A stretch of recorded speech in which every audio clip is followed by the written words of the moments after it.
Good morning, Nina.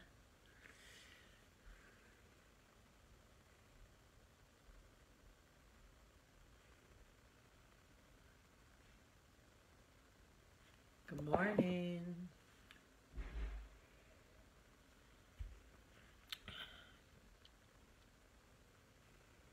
Good morning. Good morning. Good morning.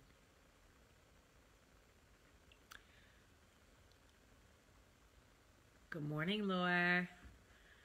I was hoping you'd be ready. Se acabó. Hi. Morning. Morning. Where's the dog? He went to school. Oh, you good? I'm good. Just about to do coffee talk. Oh, you're dressed. Doug woke me up at 6 o'clock this morning. Did you guys hear that?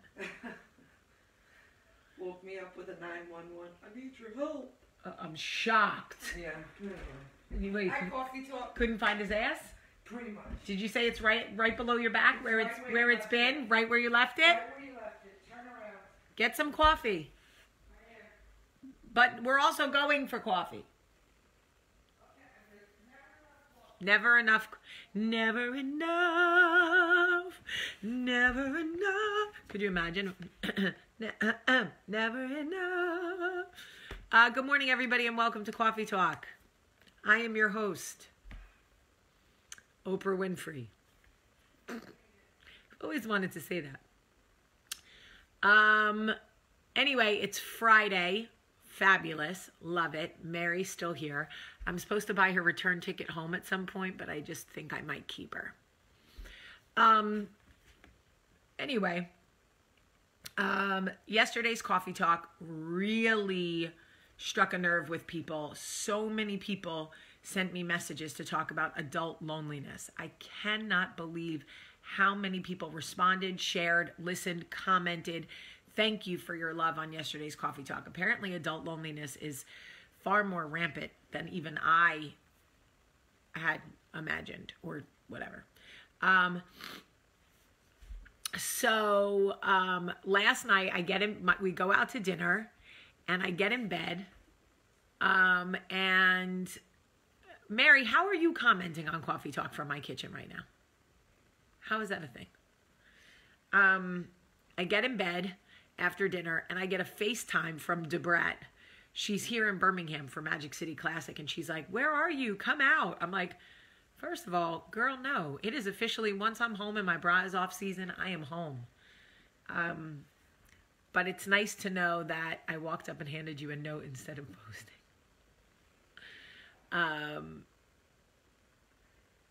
Anyway, stop watching from the other room. I can hear myself. It's not funny. You're driving me bonkers. You're driving me yonkers. Oh, you want to go to Yonkers? You want to go to Yonkers? Anyway, so I was reading my messages this morning, and first of all, this amazing woman put my name in the Wailing Wall in Israel, which is amazing, and was praying for me there, which is so cool. But anyway, so what was I going to tell you? Oh, so one of the messages, this girl was telling me about her relationship, and she said, he always says things like, we need to talk, or we'll talk. Judy Torres! Hola, Judy Torres. Oh my God, Judy Torres, I have to tell you, it's the smallest world. The other night for my birthday when I went to the Justin Timberlake concert, you know who was standing behind me? Jeff. And what's his stage name? Coro. What? Coro. No, is he Coro? Yeah, you told me Coro was at the show. Is it Coro? Who sings, "As I sat by my window just thinking of you, the pain and deception just broke my heart in two. But now that I see that you're not loving me." Who sings it? Well, whoever it was, Judy Torres. His real name is Jeff, but I love him. He was standing behind me in like a three-piece suit. Anyway, back to the message. So this girl says to me that the man that she's dating, oh, it is Coro. Is it Coro? Anyway, always uses silence. She's like, I don't understand. He'll say that we need to talk, and then he won't talk to me. Oof.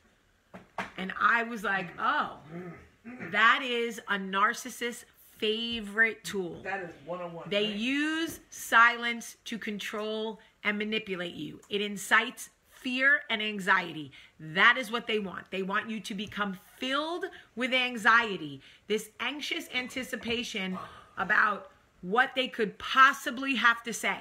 Let me tell you this about a narcissist. Oh, it was Suave, not Coro. Oh, okay. Suave. I knew it wasn't Coro. But you said I know, but I don't know why I said that. I was birthday wasted. I was white girl wasted. Woo! birthday win. Oh my God, I am dead. Okay, so what I want to tell you, let me tell you about a narcissist. Let me let you in on a little secret right now. A narcissist will never break up with you. Never. So no matter what they say, we need to talk. I promise you, it is not a breakup on the other end of that conversation. Let me say it again. They will never leave you. If you work for a narcissist, if you're married to a narcissist, if you're dating a narcissist, they will constantly roll grenades, the we need to talk grenade, into the room and walk away and leave you covered in anxiety, waiting to see what they have to say. There's never a fucking breakup at the end because they won't leave you. They need you to constantly feed that beast and to constantly feed that monster. They need you to survive, so they are not going to leave you. So if your worst fear is that the boss or husband or boyfriend or whatever is going to leave you, I can assure you that when they say we need to talk, they are definitely not leaving you. Rest assured. So put that shit out of your mind. That is definitely not what's going to happen. The whole purpose of them saying we need to talk, or I got to talk to you about something, or whatever they say, the whole purpose of that is to incite fear and anxiety in you. There's no real conversation that has to take place. How many times has a narcissist said to me, we need to talk? And then I sit with anxiety for fucking days, and by the time I say, what do you need to talk? They go, oh, no, we good. Exactly. We good? No, we're not good. Because I've had diarrhea for 3 days. So we're not good. And boss narcissists are the worst. Because they directly affect your bag. They directly affect your money. It's horrible. It's a horrible, horrible feeling. Or your ability to do the job. Yeah. Oh, so when I went to Echo, in New York, when you work for a narcissist and they do that, like we need to talk, and you become full of anxiety and fear, you can't even do your job right. And by the way, same thing in a relationship, same thing in a marriage. How can you, wife or girlfriend or boyfriend or husband, how can you daughter when your mother is a narcissist and she's constantly using fear and anxiety to manipulate you, or guilt? Oh, they love the guilt. Trust me when I tell you, the narcissist will never leave you. You have to leave them. That is the only way you take your power back. That's the only way. Silence is a tool that they use to control you. Because when you are paralyzed with fear, when you are paralyzed with anxiety, you can't function. You can't be the best version of yourself, and they're counting on that. They don't want you to be the best version of yourself. They want you to be slightly broken. They want you to need them. Can these people change? Ugh. I don't know. They have to I was a bully and I changed. But I really wanted to change.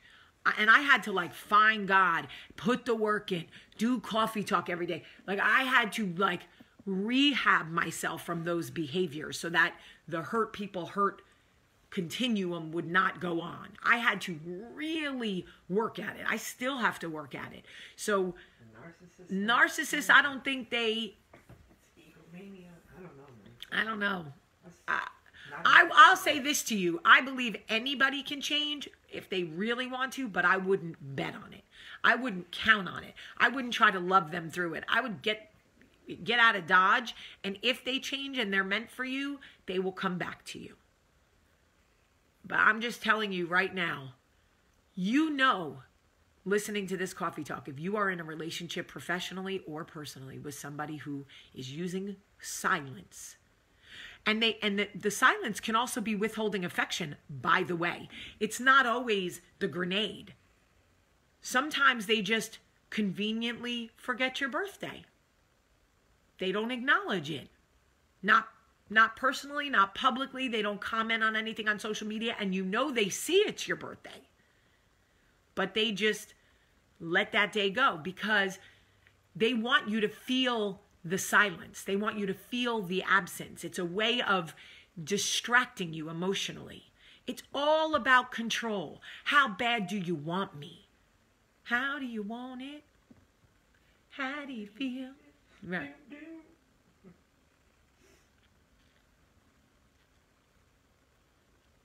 Nope. Nope. When I was with the guy I was with before Michael, he used to wait till right before we went to bed to say something hurtful or to use silence so that he could go to sleep and I would lay awake with my stomach churning, trying to figure out what it could be. What could he have to say? Is this the end? Is he breaking up with me? Y'all, if I could get those 2 years back of my life, you have no idea. I wouldn't trade it because I found God, but I'm telling you now, it almost killed me. It almost killed me. Anyway, if you have somebody in your life right now who is using silence as a tool, find an exit. you got to get out. You have to get out. When you are on your deathbed, you will look back and think, why? Why did I put up with it for so long? Why did I allow this person to own me emotionally and mentally for so long?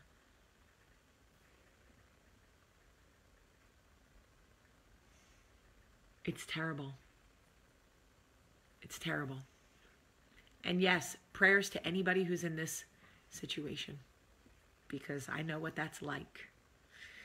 All right, I am going to get dressed and